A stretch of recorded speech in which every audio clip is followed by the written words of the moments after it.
ओम श्री धन्वंतराय नमः। मैं महेंद्र सिंह हुड्डा, फार्मासिस्ट आयुर्वेदा, और आप देख रहे हो अपना चैनल अमृत आयुर्वेदा। आज की इस वीडियो के अंदर हम एक ऐसे रोग के बारे में जिक्र करेंगे जो कि पहले शहरी आबादी में ज़्यादा होता था, आज की डेट में देहात में भी हो रहा है और हर चौथा पांचवा व्यक्ति से ग्रसित है। और इसका नाम है पाइल्स, जिसको हेमरोइड्स कहते हैं। और इसको संस्कृत के अंदर या आयुर्वेद के अंदर अर्श रोग कहा गया है और देसी बोलचाल की भाषा में इसे बवासीर या मस्सा कहा जाता है। तो आजकल हर किसी की कॉन्स्टिपेशन, खराब पेट रहता है, इसकी वजह से पाइल्स का रोग काफ़ी ज़्यादा हो गया है।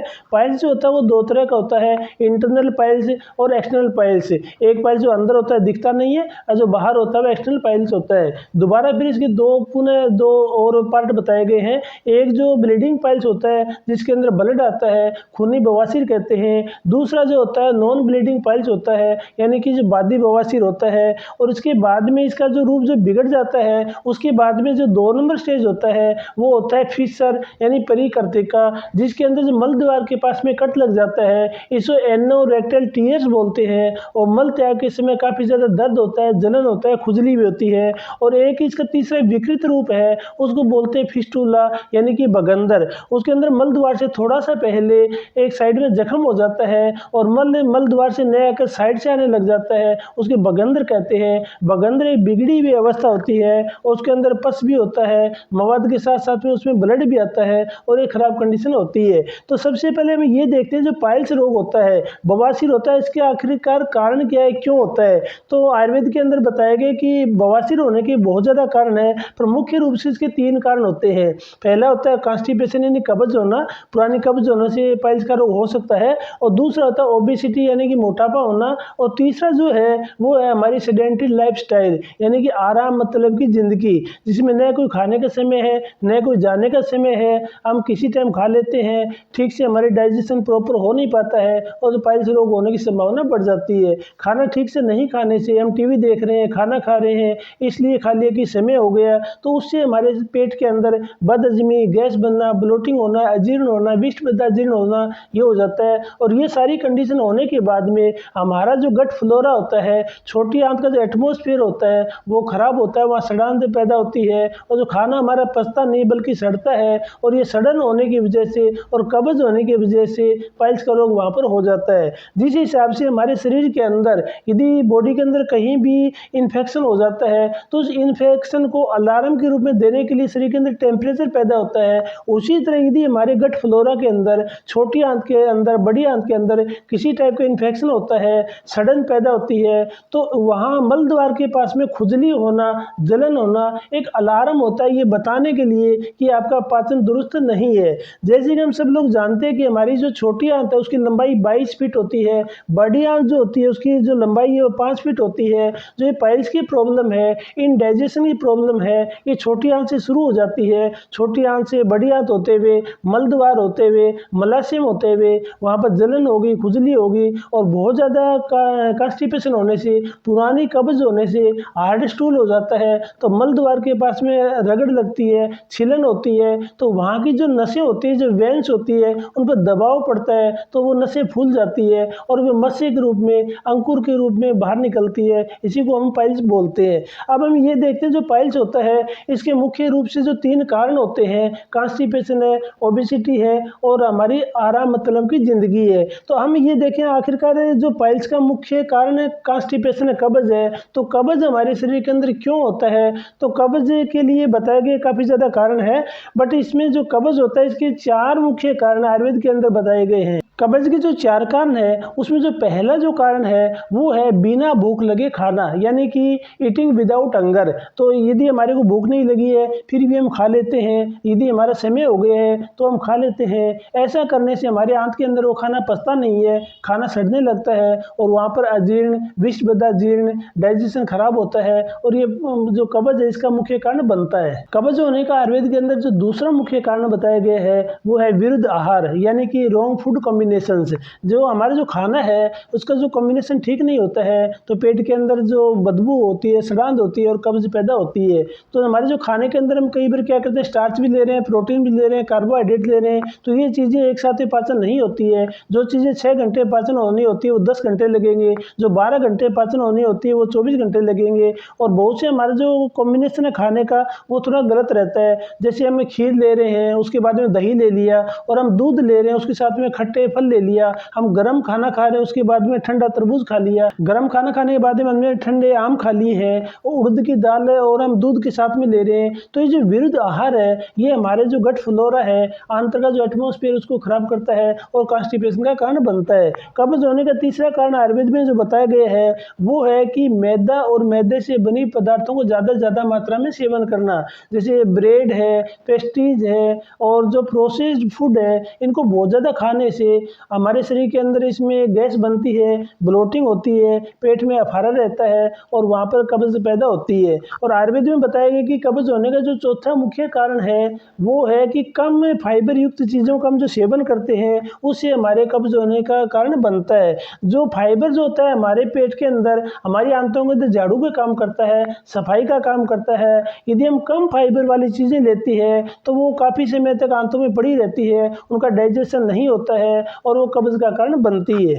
बिना फाइबर वाली चीज़ लेने से कब्ज बनती है और कब्ज के बाद में काफ़ी पेशेंट के इसमें IBS बन जाता है और लंबे टाइम तक यदि कब्ज रहती है, क्रोनिक कॉन्स्टिपेशन हो जाती है, तो किसी पेशेंट को अल्सरेटिव कोलाइटिस हो जाती है, आंतों के अंदर जख्म हो जाते हैं और ज़्यादा लंबे समय तक बवासीर रहने से, कोलाइटिस रहने से किसी केस के अंदर एबनॉर्मल सेल भी वहाँ पर बनने लग जाते हैं। तो ये काफ़ी सारे कारण है जिनकी वजह से कब्ज होती है और कब्ज के बाद में बवासीर होता है। अब हम ये देखते हैं कि पाइल्स का यानी कि बवासीर का जो बगंदर है इसके अंदर क्या खाना पीना करें, क्या दवाइयाँ लें ताकि हम ठीक रहें। तो आयुर्वेद में ये कहा गया है कि दवा लेने की जरूरत नहीं है, निदानम परिवर्जनम, यानी जिस कारण से जो रोग हो रहा है उस कारण को दूर करना जरूरी होता है। अब जो पाइल्स का जो मुख्य कारण होता है वो कब्ज होता है और कब्ज जो होता है उसका मुख्य कारण होता है भूख कम लगना, यानी हमारी जो जठराग्नि कम होना, जो पचकाग्नि को कम होना। यदि हम भूख बढ़ा देते हैं, खाना पीना ठीक से कर देते हैं तो कब्ज कम हो जाएगा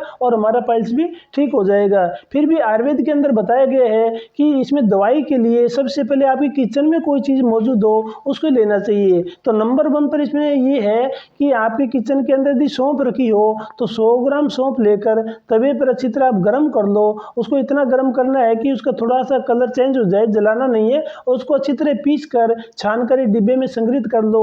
अब इस जो सौंफ का जो आपने पाउडर बनाया है इसका 1 चम्मच और उसमें 1 चुटकी हींग डालकर आप सुबह के समय लो। तो ये लेने से आपको जो पाइल्स के अंदर इचिंग है, चुभन है, दर्द है वो कम होगा। और हींग जो होता है नेचुरली रूप से पाइल्स को ठीक करता है और पाइल्स को श्रिंक भी करता है। ये जो सौंफ और हींग का जो हम सेवन कर रहे हैं ये हमारे पाचन तंत्र को दुरुस्त करता है। पाचन ठीक होने से कॉन्स्टिपेशन कम होता है और पाइल्स के अंदर आराम आता है। दूसरा जो पाइल्स को ठीक करने का जो है तरीका वो है कि आपको जो लैक्सेटिव लेना है, पेट साफ करने के लिए जो लेना है वो ऐसी चीज़ नहीं लेनी जो आपको हैबिचुअल बने, आदत लगे। तो इसके अंदर आयुर्वेद के अंदर सबसे सेफ जो होम रेमेडी है वो है कास्टर ऑयल, यानी अरंड का तेल। अरंड का तेल जो है पाइल्स में आप 2 तरह से यूज कर सकते हो। यदि इसको अभ्यंतर सेवन कर रहे हो तो रात को सोते समय 1 चम्मच यानी कि 3 से लेकर 4 ml तक जो तेल है कास्टर ऑयल है गर्म दूध में या गर्म पानी में डाल के इसको लेना होता है। इस तरह अरंड तेल का हम जो अभ्यंतर सेवन कर रहे हैं तो हमारे आंतों के अंदर जो मल है वो मुलायम होता है और आसानी से फिकेशन होता है। और इसको लगाने का जो तरीका है, यदि आप बाह्य लगाना चाहते हो तो अरंड के तेल को मस्सों पर लगाने के लिए रुई के फाई से लगाओ या अंगुली से लगाओ, या फिर यदि इंटरनल पाइल्स है तो ईयरबड में लगा कर इसको सेवन करना चाहिए। क्योंकि जो अरंड का तेल होता है ये एंटी बैक्टीरियल, एंटी फंगल और एंटी इन्फ्लेमेटरी होता है। स्थानिक रूप से लगाने से मस्सों में जलन कम होगी, दर्द कम होगी और यदि वहाँ पर इन्फेक्शन है तो उसको ये कम करता है। और जो कास्टर ऑयल है बिल्कुल सेफ और लैक्सेटिव है, इसका आप लगातार यूज कर सकते हो। पाइल्स फिशर फिस्टुला को ठीक करने के लिए तीसरी जो होम रेमेडी है जो हम घर में तैयार कर सकते हैं वो है त्रिफला चूर्ण। त्रिफला चूर्ण हम घर में बिल्कुल तैयार कर सकते हैं। पंसारी की यदि यहाँ से हम अरितकी, विबितकी, आमल की यानी अरहर, बहेड़ा, आंवला तीनों लेकर इनको बिल्कुल साफ कर और उनको सुखाकर हम इसका यदि पाउडर बनाए और यदि हम लैक्सेटिव के लिए ले रहे हैं, पेट साफ के लिए ले रहे हैं तो इसको समान मात्रा में लेना चाहिए। इन्हें सम मात्रा में लेना चाहिए। यदि हम तीनों को 50-50 ग्राम लेते हैं तो 150 ग्राम आपका त्रिफला पाउडर बन जाता है।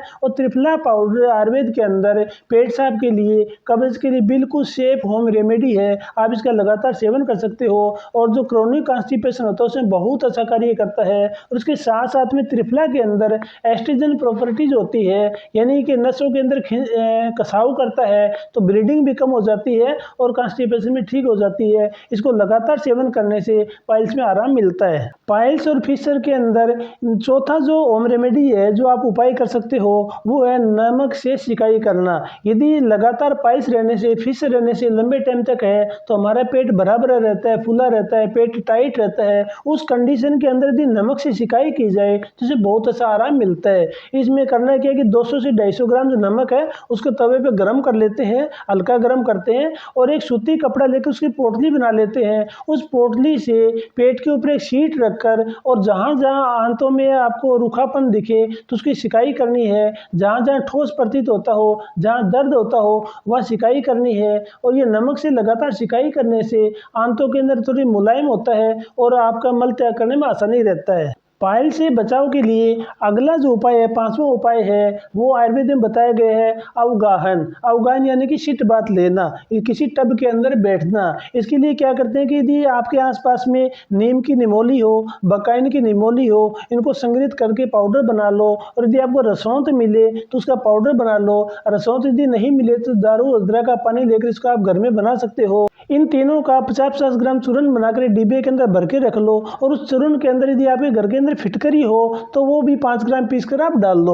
इसके लिए करना ये होता है कि बड़ा टब लेकर उसके अंदर 5 लीटर गर्म पानी डालकर, सुकोषण पानी होना चाहिए आराम से, जिसमें आप बैठ जाओ, तो उसके अंदर ये 2 चम्मच डालकर आपको उसमें 10 से 15-20 मिनट बैठना है, यानी अवगाहन करना, सिट बात करना है। ऐसा करने से जो स्थानिक जो मसे होते हैं वहाँ पर उनकी सिकाई हो जाती है, दर्द, चुभन और सूजन कम होती है। ये एक हिसाब से एंटीसेप्टिक, एंटीबैक्टीरियल काम करता है और लगातार इसमें बैठने से सूजन भी कम होती है और उसमें स्थानिक रूप से बहुत अच्छा फायदा मिलता है। इस प्रकार इन 5 होम रेमेडीज का, 5 उपाय का आप लगातार सेवन करते हो तो पाइल्स हो, फिस्ट हो, उसमें बहुत अच्छा आराम मिलता है। और उसके साथ साथ में हमारे आसपास में ऐसे पेड़ पौधे होते हैं, ऐसी हर्ब्स होती है जिनका भी यदि हम लगातार सेवन करें तो पाइल्स की समस्या बिल्कुल आपकी खत्म हो सकती है। यदि आप सुबह मॉर्निंग वॉक पर जाते हो, आसपास में यदि आपको छुई मुई का पौधा मिलता है, आयुर्वेद में इसको लाजवंती बोलते हैं। छुई मुई का जो पौधा, इसकी विशेषता यदि आप इसको टच करोगे तो इसकी पत्तियां सिकुड़ जाती है। आयुर्वेद में इसको लाजवंती कहा गया है, यानी कि शर्मा जाती है, लजा जाती है, इसको लाजवंती कहा है। इसको लजालू भी कहा गया है। यदि इसकी पत्तियां आप लेकर इनको आप सेवन करते हो तो आपके पाइल्स में बहुत अच्छा आराम मिलता है। और यदि आपके आसपास में कोई नागदोन का भी पौधा हो तो आप नागदोन के पत्ते का और लाजवंती के पत्ते का दोनों का अर्क बनाकर पीते हो तो ये पाइल्स में बहुत अच्छा कार्य करता है। तो इसी प्रकार आप यदि होम रेमेडीज का लगातार इस्तेमाल करते हो, सेवन करते हो, तो आपका पाइल्स बिल्कुल ठीक हो सकता है। बट उसके साथ साथ में आपको खाने पीने का ध्यान रखना होगा, आपको बहुत ज़्यादा सावधानी लेनी होगी ताकि पाइल्स आपको दोबारा न हो और पाइल्स की समस्या आपकी बिल्कुल ठीक हो जाए। तो खाने पीने में ये है कि नॉन वेज आपको नहीं लेना है, ड्रिंकिंग नहीं लेना है और इसके साथ साथ में स्मोकिंग नहीं करना है। और आपको ज़्यादा से ज़्यादा मात्रा में रेशेदार वाली चीज़ें, फाइबर वाली चीज़ें लेना है। पपीता ले सकते हो, इसबगोल का आप सेवन कर सकते हो। और इसके बहुत अच्छी जो सब्जियां होती है, ताज़ा सब्जी होती है, पालक की सब्जी है, पत्ता गोभी की सब्जी, इसका आप लगातार सेवन करो। और यदि ताज़ा फ्रूट मिलते हो, आलू बुखारा है, अड़ूसा है, इनका आप लगातार सेवन करो। और यदि ताज़ा फ्रूट नहीं मिले तो आप आंवले का सेवन कर सकते हो। तो आप इसमें हरी सब्जी के साथ साथ में फ्रूट का भी सेवन कर सकते हो। और आप लगातार कोशिश करो कि सुबह के टाइम जो छाछ होता है, मट्ठा होता है, इसको लस्सी बोलते हैं, और दही जो आप लेते हो उसके अंदर जीरा भूनकर पीस कर यदि डालते हो, इसके पाचकाग्नि सुधरती है और हमारे भूख ठीक लगती है और पाचन तंत्र मजबूत होता है। इसके साथ साथ में आप कोशिश करो, यदि आपको किडनी का, हार्ट का कोई रोग नहीं है तो पानी ज़्यादा मात्रा में पियो। दिन में 3 से 4 लीटर पानी कम से कम पियो। ज़्यादा तरल पदार्थ लेने से ये टॉक्सिन से हमारे शरीर से बाहर निकल निकलते हैं। और यदि आपको अंकुरित अनाज मिलते हो तो अंकुरित अनाज का भी सेवन करो, पाइल्स में बहुत अच्छा कार्य करता है। उसके साथ साथ में एक सब्जी और होती है जिसको जिमीकंद बोलते हैं, सूरन बोलते हैं। तो आपको यदि जिमीकंद जो मिलता है उसका आप सब्जी बनाकर खा सकते हो, इसका आप सलाद बनाकर खा सकते हो। यदि आपको अच्छा नहीं लगे तो आप ये जिमीकंद को सुखाकर इसका पाउडर बना के रख लो। 1 चम्मच पाउडर आप लेते हो तो ये आयुर्वेद के अंदर रामबाण का कार्य करता है। तो आप इस तरह लगातार जो परहेज के साथ में, सावधानी के साथ में दवाइयों को लेते हो, खाने पीने का परहेज करते हो तो आपका पाइल्स बिल्कुल ठीक हो जाता है। तो मैं आशा करता हूँ आज का वीडियो आपको अच्छा लगा होगा। बहुत जल्दी मिलते हैं एक और अच्छी वीडियो के साथ में। भगवान धन्वंतरी आपको आरोग्य प्रदान करे। धन्यवाद।